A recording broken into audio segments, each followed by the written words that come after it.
নারীদেরকে বলেন, বোনেরা খুব বেশি বেশামা, খুব বেশি বেশি। 16 বছর যেই স্বামী, 18 বছর যেই স্বামী কলিজা পানি করিয়া, রক্ত পানি করিয়া, একটা একটা ঘাম ঝরাইয়া একটা একটা টাকা বিদেশ থেকে পাঠাইছে, প্রতিটা টাকার পিছনে প্রবাসীর কি পরিমাণ ঘাম মিশে আছে, সেই ঘামের কষ্টের টাকা বুক বাইন্ধা প্রবাসী পাঠায়। আর প্রবাসীর স্ত্রী আর সন্তান বাজারে বাজারে ঘুরে, সন্তান সারা রাত মোবাইলে উলঙ্গ ছবি দেখে, বেডি ফুরা গেরা মারে। বেডির সিনেমা বাজারে এমন কোন অটো ড্রাইভারও নাই, বেডির সিনেমা এমন কোন সিএনজি ড্রাইভারও নাই।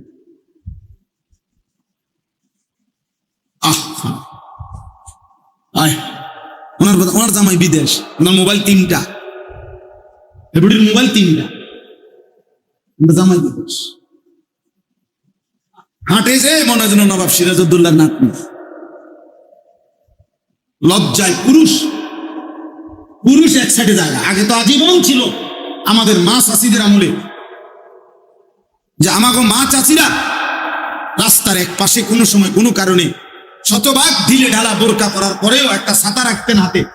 আমি তো দেখছি, আমার বয়স তো 900 বছর নাকি, আমি তো দেখছি ছাতা রাখতেন, রাস্তার এক পাশে কোনারা দাঁড়ায় থাকতো যতক্ষণ পুরুষ পার না হয়। আর বেহায়া বেশরম নারী মহিলার কারণে পুরুষ দাঁড়ায় থাকতে হয়, পুরুষ দাঁড়ায়। আমার জীবনেও আমি এই ছোটখাটো যে কয়বার বাজারে মার্কেটে গেছি, কোনো কারণে বহু দোকানদার পরিচিত বলছি, হুজুর মহিলাদের কারণে তো হাঁটতে পারতেন না, মহিলার কারণে পুরুষরা ইজ্জত নিয়ে হাঁটতে পারে। কোন মহিলা যদি বলে সব মহিলা এরকম না, আমি কি আপনারে কইছি নি, আপনারে আপনি সেতেন কা, আপনি ভালো হইলে তো ভালো, কথা বুঝেন নি? আমি কি বলছি নি সব বই? আপনার যদি এরকম ভালো হন, পর্দানশীল হন, তাহলে আপনি সেতার দরকার। আর যদি আপনি বেহায়া হন, বেপর্দা হন, তাহলে আপনার বলবো না কেন, আপনাকে বলবো না কেন বলেন? এই জন্য বললাম আব্দুল কাদের ভাই, ফিকির করেন, আরো ফিকির, উম্মতের দুয়ারে দুয়ারে আল্লাহর কথা পৌঁছে। 6 মাসে 9 মাসে একটা মসজিদে হবে, সবসময় পরিচিত বক্তা হইতে হবে এটা জরুরি না। আপনি বলবেন, একা বলেন, একজনরে বলেন যে বাবা আমার মনের কথা তুমি করতে শোন, আল্লাহর কথা বলেন, ওনারে একজন চাচারে বলেন, একজন ভাইকে বলেন। এই জাতি বাঁচাইতে হইলে আমাদের এখন আর গুনাহের স্রোত চলতেছে, গুনাহের তুফান চলছে, তুফান চলছে, দিন নাই রাত নাই, সকাল নাই দুপুর নাই। এই নজর, এই চোখ সারাক্ষণ, কিছু অপদার্থ মানুষের জীবনটা সারাক্ষণ মোবাইল, সারা জীবনের একটাই স্বপ্ন, একটাই আশা আকাঙ্ক্ষা, মোবাইল। সারাটা দিন ওজিফার মতো সারাদিন মোবাইল, যেখানে যাবে, এটা মসজিদ, হুজুর, পাবলিক, চতুর্দিকের যেখানে সারাক্ষণ তার কাজে, নিজের চুল, নিজের লেবাস, পোশাক, মোটরসাইকেল, যখন যেখানে আসে, হাঁটতেছে, খাইতেছে, ঘুমাইতেছে, কথা বলতেছে, হাসতেছে, সবকিছু ইবলিস শয়তান তারে বলে দিছে, শয়তানে, যে তোর দায়িত্ব হলো যেটা করস এটা তোর ফেসবুক আব্বারে জানাইতে হবে, তোর বাপ তোর আমল নামা মূলত রেডি করতেছে ফেসবুকে, তোর জীবনের সবকিছু সংরক্ষণ করছে ইউটিউব আব্বায়, মনে জানা, আসলেও জানাবি, কাঁদলেও জানা। আফসুসের আফসুস, জনজ্যান্ত মানুষ পুড়ে যায়, বাকিরা সবাই ভিডিও করে। এই নোয়াখালীর ওই লোক শুনেন যে প্রবাসীর 7 জন সদস্য যে মাইক্রো যে পানি ফিরে গেছে, একজন প্রবাসীর পরিবারের 7 জন মারা গেছে, শুনছেন না কয়দিন আগে? ওনার সাক্ষাৎকার আমি নিজে শুনছি। ওই প্রবাসী লোকটা বলতেছে, আমি এই আমার লোকগুলোকে বাঁচাবার জন্য, ভিতর থেকে বের করাবার জন্য কয় পুকুরের পারে কত মানুষ চিল্লাইছি, কাকুকে মিনতি করছি, সবাই ছবি উঠাইতেছে, কিন্তু কেউ আমার সাথে আগাইছে না। এত নিকৃষ্ট মানুষ, এত নিকৃষ্ট। কাম একটাই, ছবি কাজ একটাই, মোবাইল। জীবনের একটাই কাজ, নতুন চুল কাটছ তাড়াতাড়ি ফেসবুকে দাও, মাথার থালা লইয়ে বসছো ফেসবুকে, তোমার আব্বা বসে আছে দেখার জন্য, তোমার ফেসবুক বাফ। অথচ এই কথা নিশ্চিত, কোনো সন্দেহ নাই, আপনারা এই যে যারা স্ট্যান্ডে এগুলা দিয়ে যারা ভিডিও করে, ওদের সাথে কথা বলে না একজন ছেলে, ওরা নিজেরাও জানে, বলে ইহুদিদের বিরুদ্ধে, দুশ্মনের বিরুদ্ধে এক বিন্দু অতিরিক্ত কিছু বললেই তারা তাদের এই চ্যানেলগুলো বন্ধ করে দেয়, কমায়া দেয়, বিভিন্ন রকমের বাধাগ্রস্ত করে। অর্থাৎ একদিন শুনবেন ফেসবুকও নাই, ইউটিউবও নাই, কিন্তু যার যে গুণাগুলো হয়েছে এর দ্বারা, এগুলা কিন্তু আমলনামা থেকে বুঝবেন।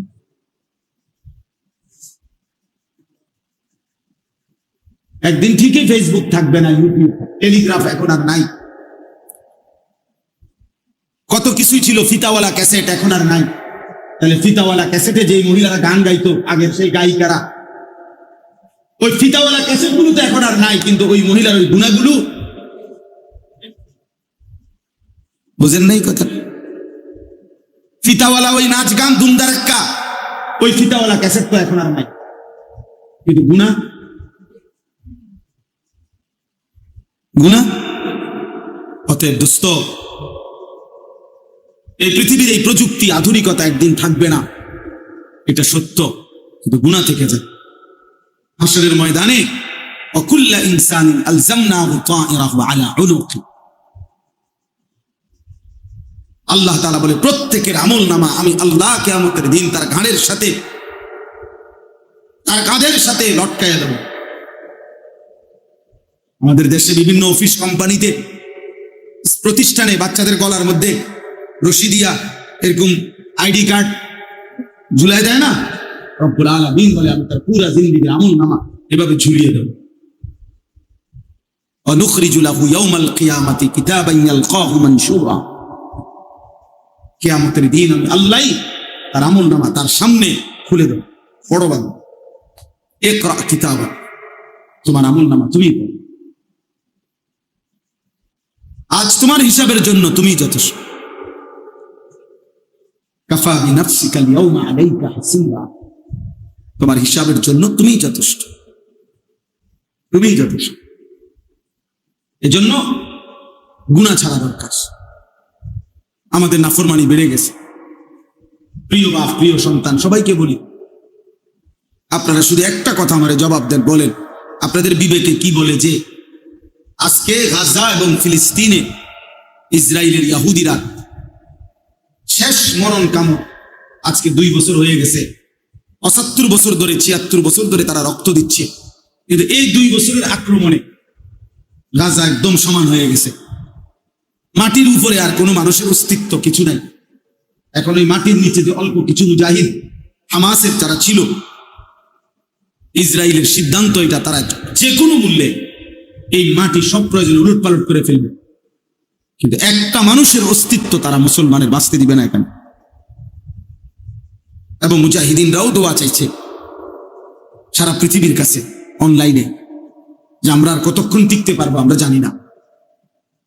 হে মুসলমান ভাই, আপনাদের কাছে আমরা শেষবারের মতো এক ফোঁটা চোখের পানি দিয়ে দোয়া চাই। এইভাবে দোয়া চাইছো না, কিন্তু প্রশ্ন হলো আমার, মাটির উপরে মাটির নিচের সমস্ত মুসলমান যদি ফিলিস্তিন আর গাজা নিশ্চিহ্ন করে দেয়, তাহলে ইসরায়েল এরপরে থেমে যাবে তো? মুসলমানদের আর কারো উপরে আক্রমণ করবে না তো? বুঝেন নাই ভাই? প্রশ্ন তো এটা তো শুধু 2টা দেশের যুদ্ধ না, এটা তো 2টা গ্রামের যুদ্ধ না, এটা তো 2টা বংশের যুদ্ধ না, এটা তো ঈমান আর কুফরের যুদ্ধ, এটা তো মুসলমান আর বেঈমানের যুদ্ধ, বেঈমানের যুদ্ধ। একটি সীমান্ত এলাকা সামান্য কিছু গন্ডগোল, একজন মানুষের, হিন্দু একজন মানুষের মৃত্যুকে কেন্দ্র করে কাশ্মীরের এই কিছুদিন আগে যখন পাকিস্তানের সাথে আমাদের হজ্জের সময় ইন্ডিয়ার সাথে যুদ্ধ হয়েছিল অল্প কয়েকদিনের, তখন ইন্ডিয়া এই যুদ্ধটার নাম দিছে, অপারেশনটার নাম অপারেশন সিঁদুর।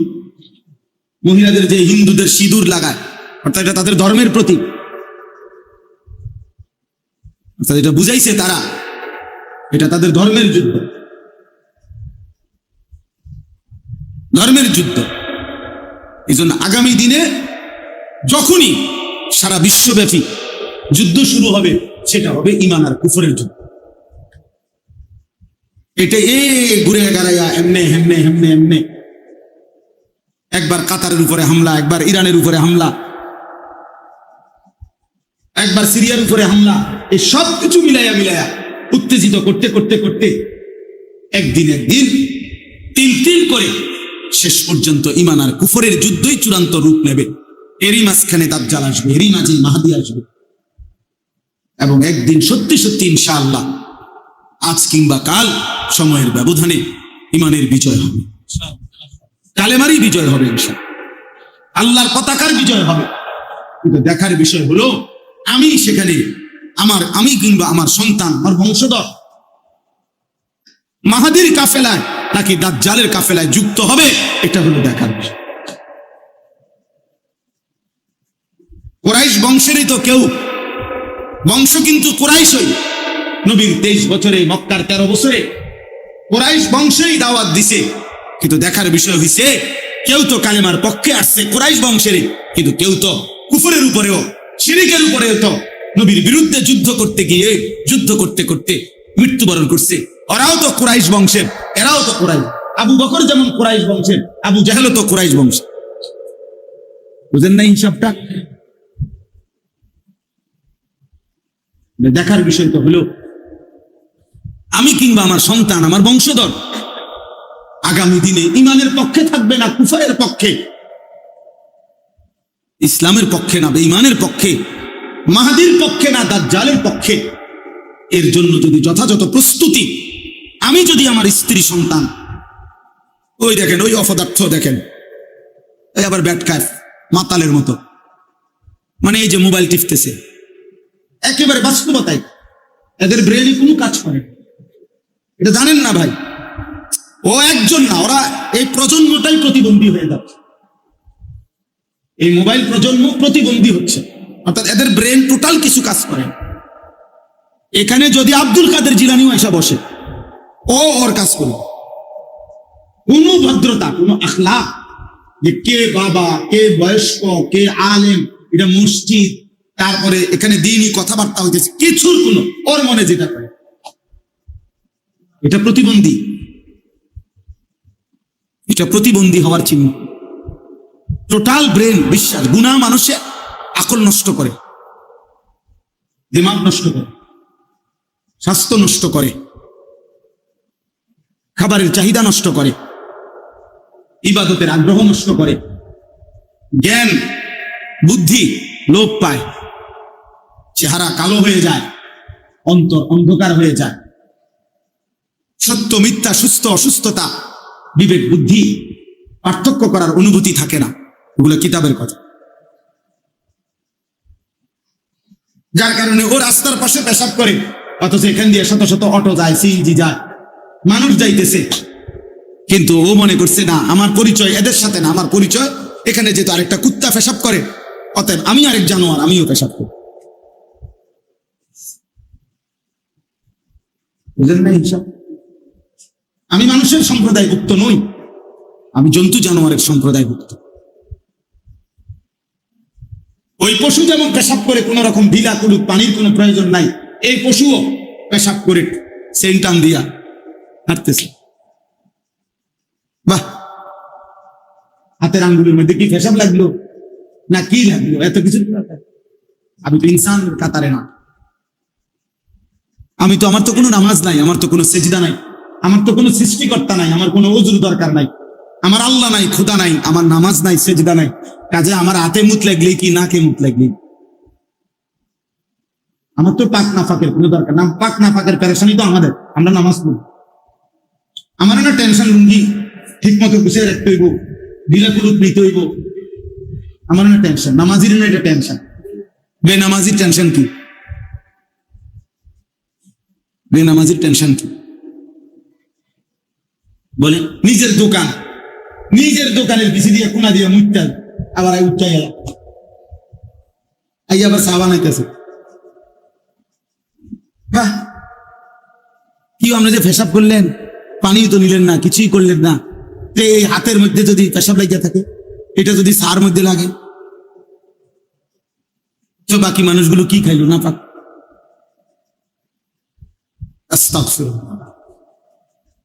অথচ প্রত্যেক মহল্লাবাসী তো ওই মহল্লার দোকানগুলোতেই বসে। ওরাও তো বলা উচিত, বাবা পাক না ফাঁকেন খেয়াল রাখো, এতটুকু তো বলা উচিত। কোনো আওয়াজ নাই, গিয়েই টেলিভিশন, টেলিভিশনের দিকে তাকাইয়েই ইও আর কিছু আছে নি, লাগে ছেড়ে দাও না, ভালো কিছু থাকলে দেখাও। চাচা ভালো কিছু দেখতে আসছে টেলিভিশন, ভালো কিছু দেখবো, মানে এত জঘন্য কোনো বেডির নাচ আছে কিনা, এর চাইতে নিকৃষ্ট কোনো হারাম কিছু আছে কিনা? নাউজুবিল্লাহ, নাউজুবিল্লাহ, নাউজুবিল্লাহ। অতএব বাপ, আজকে যে আয়াত আমি পড়েছি, এই আয়াতের মূল বক্তব্য হলো আল্লাহ তাআলা বলছে, বান্দা মোমেন তুমি আমার, তুমি ইমানদার, তুমি ইমানদার, তুমি মোমেন, তুমি মুসলমান। আমি তোমার কাছে আদেশ করছি, তোমার কাছে আমি আল্লাহ আদেশ করছি, তোমার নজর, তোমার চোখ হেফাজত করো, চোখ নামা ভিন নারী থেকে, নারীর ছবি থেকে, নারীর দৃশ্য থেকে, নারীর নাচ, নারীর অশ্লীল ছবি, নারীর অঙ্গভঙ্গি, মোবাইলে হোক আর রাস্তায় হোক, চলার পথে হোক, বাড়িতে হোক আর উঠানে হোক, যে নারী দেখা তোমার অনুমতি নাই, হারাম। যে নারীর দিকে তাকানো তোমার জন্য নিষেধ, তার থেকে তুমি চোখ নামাও। আজকে আমাদের হালাত হলো, আমাদের একটি অঙ্গ চোখ, মানব দেহের একটি অঙ্গ না, এই একটি অঙ্গ দ্বারা একটা যুবক এই চোখটা দ্বারা এই মোবাইলের সুবাদে যে পরিমাণ গুনাহ করছে, তার একটি অঙ্গ, আহা, এবার কল্পনা করেন তার বাকি সারা অঙ্গের হালাত। 30 বছর ধরে যিনি টানা টেলিভিশন দেখতেছেন, আপনি ইনসাফ করে ভাবেন তো, আপনার এই শুধু একটি অঙ্গ, 2 চোখের জমানো গুনাহ কি পরিমাণ।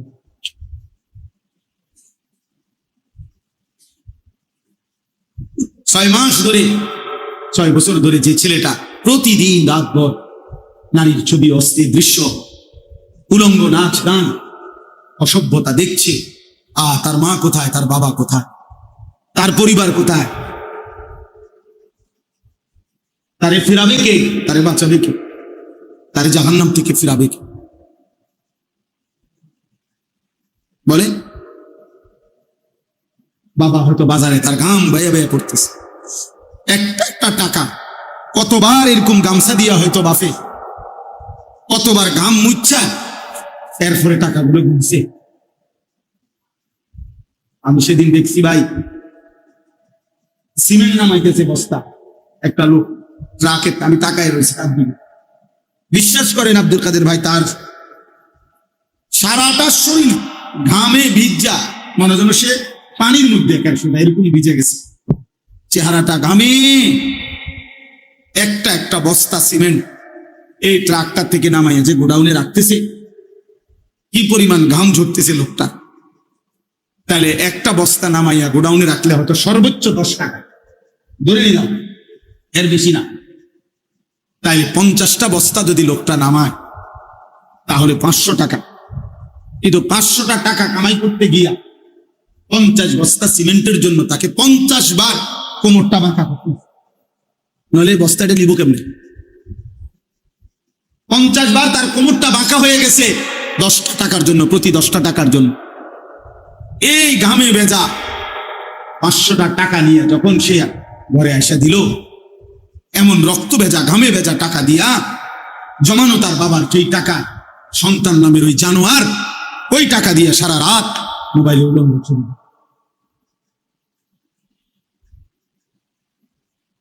এই হাইওয়ান তার বাবার এই ঘাম ঝরানো টাকা ওইখান থেকে তারা 200টা টাকা দিছে, ওইখান থেকে তারা 300টা টাকা দিছে।